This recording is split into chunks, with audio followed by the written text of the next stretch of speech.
Olivier Delalande, bonjour. Pouvez-vous nous présenter la Compagnie des architectes de copropriété dont vous êtes le président? Nous sommes la Compagnie des architectes de copropriété, présents sur la France entière, mais essentiellement sur l'Île-de-France, et partenaire de l'Agence parisienne du climat depuis l'origine. C'est nous qui entretenons les immeubles depuis toujours, sur le plan technique. Et donc notre devise est un immeuble, un architecte, ce qui n'est pas forcément le cas, mais disons chaque immeuble peut gagner à avoir son architecte qui s'en occupe sur le plan technique, comme le médecin de famille s'occupe de la famille sur le plan de la santé.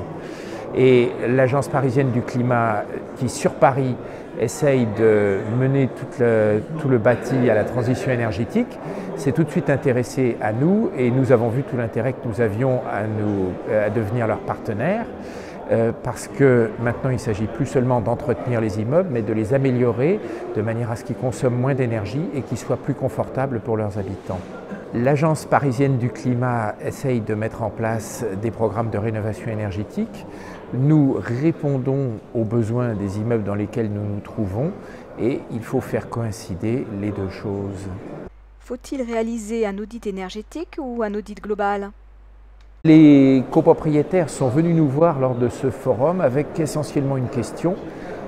Il va y avoir besoin d'un audit énergétique et on nous parle également d'audit global. Et alors la réponse est très simple, c'est que l'audit énergétique ne se préoccupe que de l'énergie du bâtiment, son isolation, son chauffage, sa ventilation, tandis que nous appréhendons le bâtiment dans sa globalité.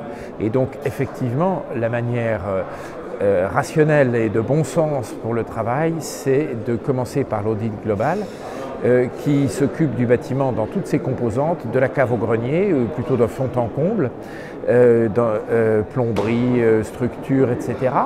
Et parallèlement à cet audit global, la composante énergétique est analysée par l'ingénieur thermicien et ça fait que les copropriétaires à l'arrivée ont un véritable document de travail qui leur apprend comment se présente leur immeuble et quels sont les travaux nécessaires. Et les travaux en question étant évalués à l'aune de leur intérêt énergétique grâce à la composante énergétique de cet audit global. Et donc l'idéal serait évidemment que l'architecte soit choisi dès le départ, peut-être avant le thermicien ou en même temps que le thermicien, sachant que de toute façon l'architecte et le thermicien doivent faire équipe ensemble. Comment se présente l'année 2016 pour les architectes? Lorsque un audit global est fait, il faut derrière réaliser les travaux. De nombreuses opérations avec des subventions, avec de l'ingénierie financière se montent petit à petit de manière à accompagner les copropriétés dans l'amélioration énergétique à l'occasion de leurs travaux que j'appellerais ordinaires ou séparément comme travaux autonomes.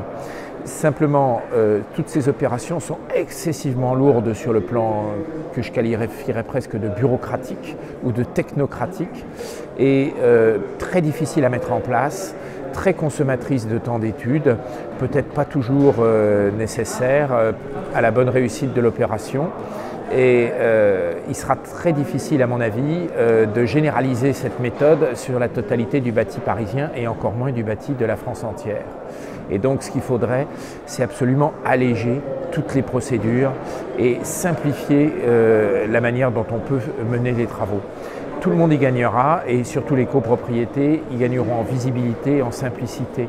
Malheureusement, on n'en prend absolument pas le chemin. Chaque nouvelle loi qui est faite alourdit encore les obligations et les procédures de travail. Et j'ai bien peur que ce ne soit pas la bonne méthode pour parvenir au but que nous recherchons tous, de maintenir les immeubles en bon état tout en améliorant leur capacité énergétique.